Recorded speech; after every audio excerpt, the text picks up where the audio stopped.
01 Business Forum, l'hebdo, le magazine de la transformation numérique. Frédéric Simotel sur BFM Business. Deuxième partie de cette émission 01 Business Forum, l'hebdo sur BFM Business. Nous enregistrons toujours cette émission depuis le salon One-to-One e-commerce de Monaco. Voilà, toute la crème française et internationale est ici pendant 3 jours pour toutes les innovations en termes d'e-commerce. On a des startups, on a des plus grandes entreprises, on a des grands clients. Ils sont tous là, on voit plein d'innovations. Il y a un instant dans notre première partie du débat, vous pourrez le voir en replay si vous l'avez manqué. On était avec La Redoute, Fnac Darty, Early Birds, on a parlé intelligence artificielle, on a parlé personnalisation des données. Et là, eh bien, on va parler de l'expérience client et puis d'un secteur qui est aussi en transformation et qui se mêle dans cette expérience client, c'est parler de l'emballage. Et on va parler avec nos invités, je vous les présente tout de suite. Ethan Derry, directeur commercial grand compte chez Europe, chez Raja. Bonjour. Bonjour. Ethan, merci d'être avec nous. Étienne Boix, cofondateur de Kitok. Bonjour. Bonjour. On est dans les food tech, on va revenir dessus dans un instant. Et avec nous également Aurélien Demeaux, cofondateur de Shears. Bonjour. Bonjour. Aurélien, et là on est dans l'univers de l'impression de la photo, mais on va revenir sur vos métiers. Ethan, je démarre avec vous. Oui. Raja, on vous connaît un peu dans l'emballage, alors ceux de la logistique vous connaissent bien. Alors pour vous, la transformation numérique, puisque nous on est une émission qui parle de transformation numérique, ça représente quoi?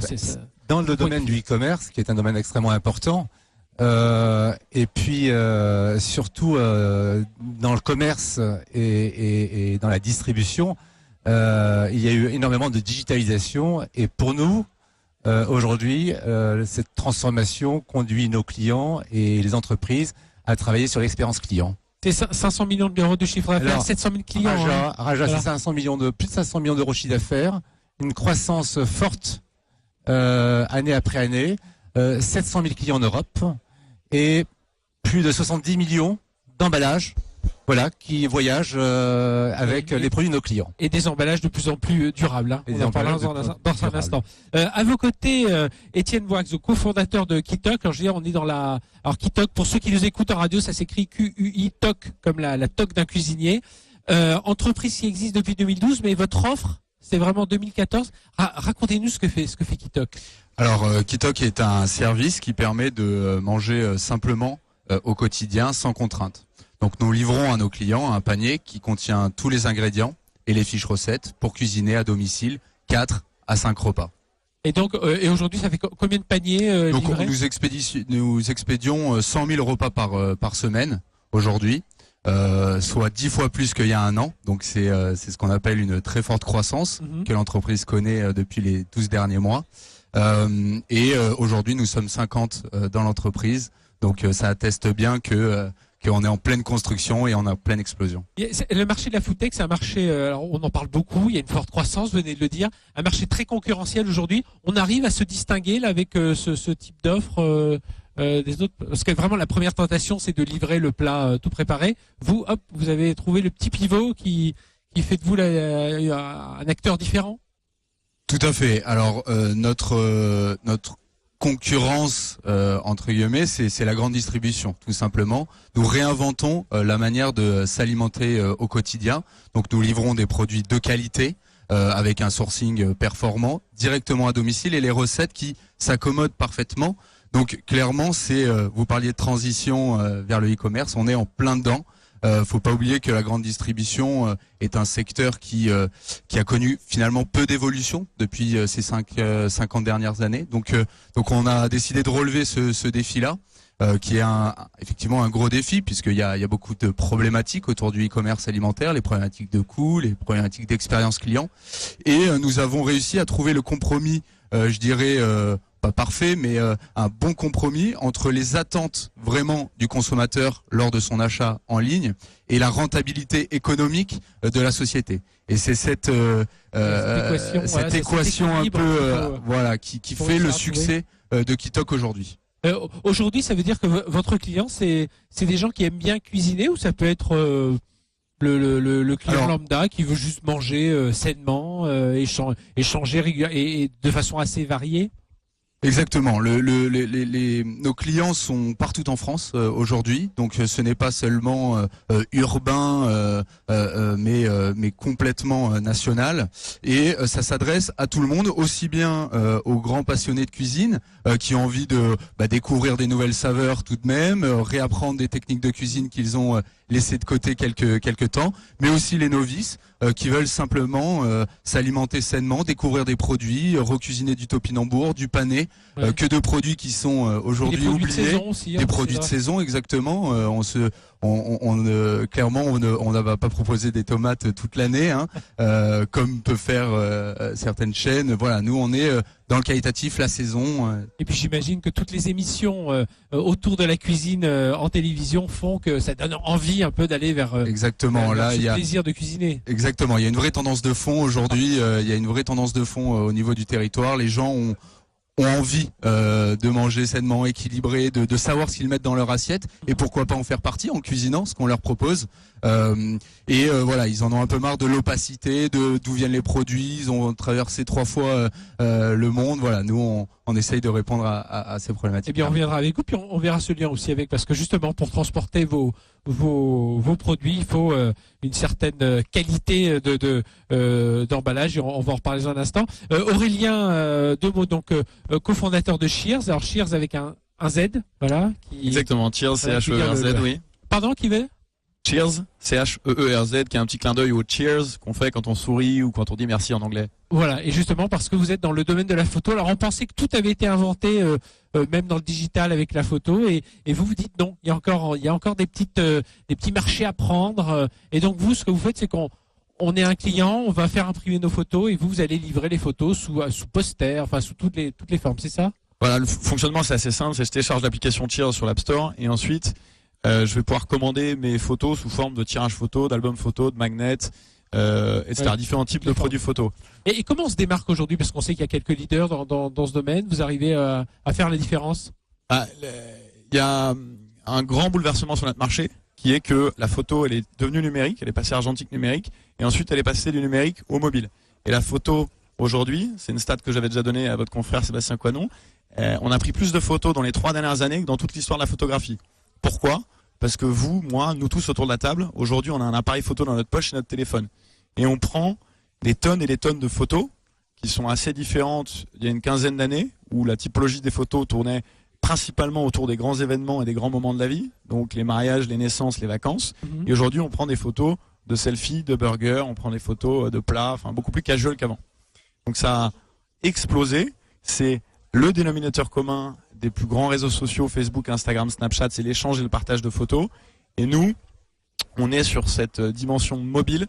Donc c'est une application par rapport à la concurrence qui est plutôt sur le web, qui est assez importante.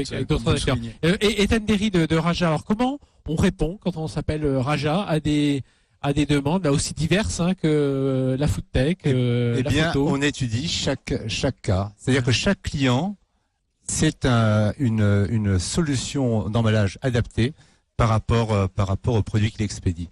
Dans le cas des produits Kitok, on a travaillé sur 3 aspects qui sont le premier, la protection de ce qu'on expédie, parce que c'est quand même l'essence premier, l'emballage, c'est de livrer à bon port en parfait état. Donc il y avait cet aspect-là qui était très important. En plus, on est dans les produits frais, donc on avait besoin de garder la fraîcheur des produits. On avait besoin également, il y avait une importance de la productivité. Et on a conçu un emballage pour Kitok qui permet d'aller beaucoup plus vite pour le monter. Voilà. Et puis il ne faut pas que ce soit un emballage qui coûte plus cher que les produits. Et puis il ne faut pas que ce soit un emballage. Voilà, c'est l'équation. En fait, c'est ça. Faut trouver. Parce que dans le commerce, dans le e-commerce, chaque centime compte. Et surtout quand on a des marchés extrêmement concurrentiels. Là, vous sentez que votre transformation chez Raja, elle doit se faire avec ces acteurs. Enfin, c'est quand vous parlez du digital, c'est là où vous voyez qu'il y a la transformation à faire pour vous. Oui, tout à fait. Que voilà, et des acteurs plus traditionnels. Clairement. Nous, on a une grande. Ça fait 15 ans qu'on vend aux e-commerçants en France et en Europe. On les connaît, on connaît leur métier. On a bien enregistré et bien compris leurs évolutions. Et toutes ces années, on s'est adapté à leurs besoins. Et depuis 2-3 ans, voilà, la food tech, c'est quelque chose qui est nouveau, qui se développe beaucoup. On a beaucoup d'acteurs importants qui s'intéressent pour expédier de la viande, des fruits, des légumes, du fromage, etc. Et il a fallu adapter les emballages et créer des emballages vraiment personnalisés pour nos clients. Ça fait partie de ça, on parlait d'expérience client, ça fait partie de ça, la différence que vous essayez de donner, Étienne Boix, avec Kitox sur les produits, voilà, on parlait de fraîcheur. Vous livrez tout type de produits. On peut avoir Exactement, sa salade en poisson, entrée, son steak, son poisson au milieu et la glace, oui, la glace aussi en dessert. Non, on fait pas de surgelé, on fait pas de négatif. Mais nous avons par contre, vous pouvez donner les ingrédients pour faire son sorbet chez soi. Exactement. Mais oui, effectivement, on vend de la viande, du poisson, des fruits et légumes, de la crèmerie, enfin tout ce dont vous avez besoin pour vous alimenter sainement et correctement tout au long de l'année. Ce packaging, il est important Ce packaging fait partie de l'expérience client dont vous parliez tout à l'heure. C'est l'un des enjeux de l'expérience client. Effectivement, bon, le principal enjeu, c'est notre produit de qualité. On travaille sur des cahiers des charges très stricts avec nos fournisseurs. Et bien évidemment, l'emballage, c'est la première chose qu'on voit quand on reçoit son panier Kitox. Donc, il faut pas qu'il soit abîmé. Donc, il faut qu'il soit de qualité. Il faut pas qu'il soit humide parce qu'il a transité sur une chaîne de froid durant de quelques heures. Donc, il faut pas qu'il soit humide, un peu cassé. Il faut que quand je l'ouvre, j'ai un effet waouh.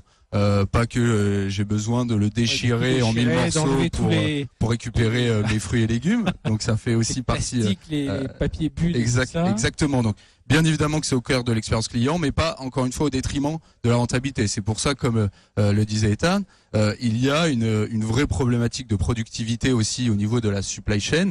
Donc on peut pas se permettre de faire du micro détail. Il faut quand même aller vite. Il faut que la qualité soit au rendez-vous, et c'est là-dessus que nous travaillons en continu. Même chose pour vous, Aurélien Demeaux, avec Shears, donc dans le monde de la photo. Voilà, parce qu'on peut envoyer la pochette photo, mais après il y a le mug, vouloir l'emballer, le cadre photo, il y a en bon tous état. Les types de produits photo, donc c'est différents formats. Je rejoins, c'est vraiment sur les mêmes points, c'est la productivité. Nous, on est sur un panier moyen qui est relativement faible, puisque des photos ça coûte pas très cher, donc on est autour d'une 20aine d'euros. Donc on fait des gros volumes, et cette volumétrie, quelques secondes pour arriver à packager une commande, c'est précieux, puisque sur des milliers de commandes, ça fait beaucoup de temps.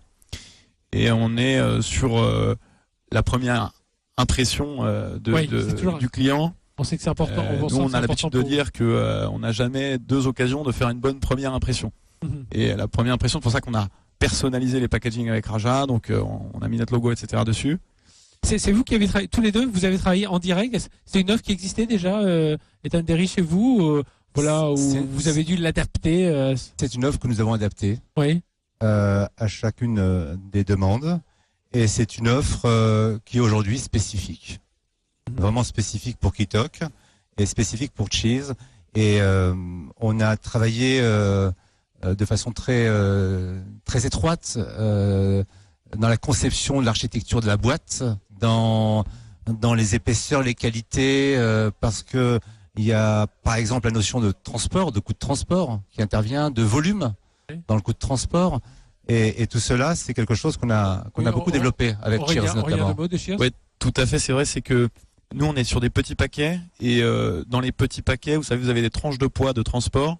Le transport étant, nous, c'est à peu près 20% de nos coûts, donc c'est très important. De 0 à 800 grammes, c'est le prix. Alors c'est même pire que ça, c'est des tranches entre 100 et 200 grammes, et si vous êtes à 103 grammes, parce que le packaging est un peu plus lourd, vous allez passer sur une catégorie beaucoup plus chère, donc il faut être attentif à ça. Et je pense qu'on voit tout ça dans les envois de courrier. Ça veut dire chez Raja, Ethan Derry, que vous avez dû innover, c'est le lot de toutes les entreprises, mais vous reposez des questions, parce qu'après tout vous dites, écoutez, l'emballage c'est une boîte, un système pour la fermer, et puis voilà, un peu de choses pour protéger le produit, mais non, là on va beaucoup plus loin. Oui, tout à fait. Et en fait, le développement du e-commerce a développé, c'était une manne d'idées par rapport aux produits que nos clients expédient. Donc, on a été travailler sur des emballages spécifiques pour les textiles, par exemple. sur des emballages pour les glaces. On parlait de glaces tout à l'heure. Oui, nous avons des demandes pour des emballages pour des glaces. On a travaillé sur des emballages pour des tablettes, etc. On a donc oui, tout à fait. On a beaucoup avancé là-dessus. Alors, dans cet univers aussi, il y a beaucoup, et j'imagine que vous êtes très à cheval là-dessus, tout ce qui est développement durable. Ça veut dire qu'on fait très attention aussi de ne pas avoir des cartons qui vont s'empiler sur les trottoirs ensuite de vos clients. Ah oui, tout à fait. L'écologie se retrouve dans tous les aspects de l'entreprise. Donc, vous mentionnez l'emballage. Parce que même, j'imagine, le type de client auquel vous adressez, voilà, ils sont sensibles, les gens sont sensibles, mais l'entreprise aussi. Ah oui. Donc nous sommes sensibles à ce niveau-là. Donc ça se retrouve déjà dans ce que l'on achète, donc les produits de saison, des produits locaux, les produits français essentiellement. Ça se retrouve chez nos partenaires, donc en transport, on va travailler avec des entreprises éco-responsables qui transportent au gaz naturel, etc. Choses comme ça. Nous allons également proposer des emballages que nous pouvons reprendre. Donc là, nous avons étendu ça sur toute l'Île-de-France, pas encore au niveau national, mais c'est justement ce qui a justifié le fait de demander une meilleure qualité de carton, c'est puisque derrière on peut les réutiliser et les reprendre à la prochaine livraison. Donc tout un système de recyclage très important. Et puis encore au niveau de l'emballage, mais cette fois côté fournisseur, on peut mettre en place des systèmes de bacs réutilisables d'approvisionnement. Donc au lieu de recevoir des milliers de petits cartons où on va avoir 10 unités de produits dedans, on va investir dans des bacs plastiques réutilisables et faire des navettes avec nos transporteurs, nos fournisseurs, pour justement limiter les déchets que nous pouvons générer.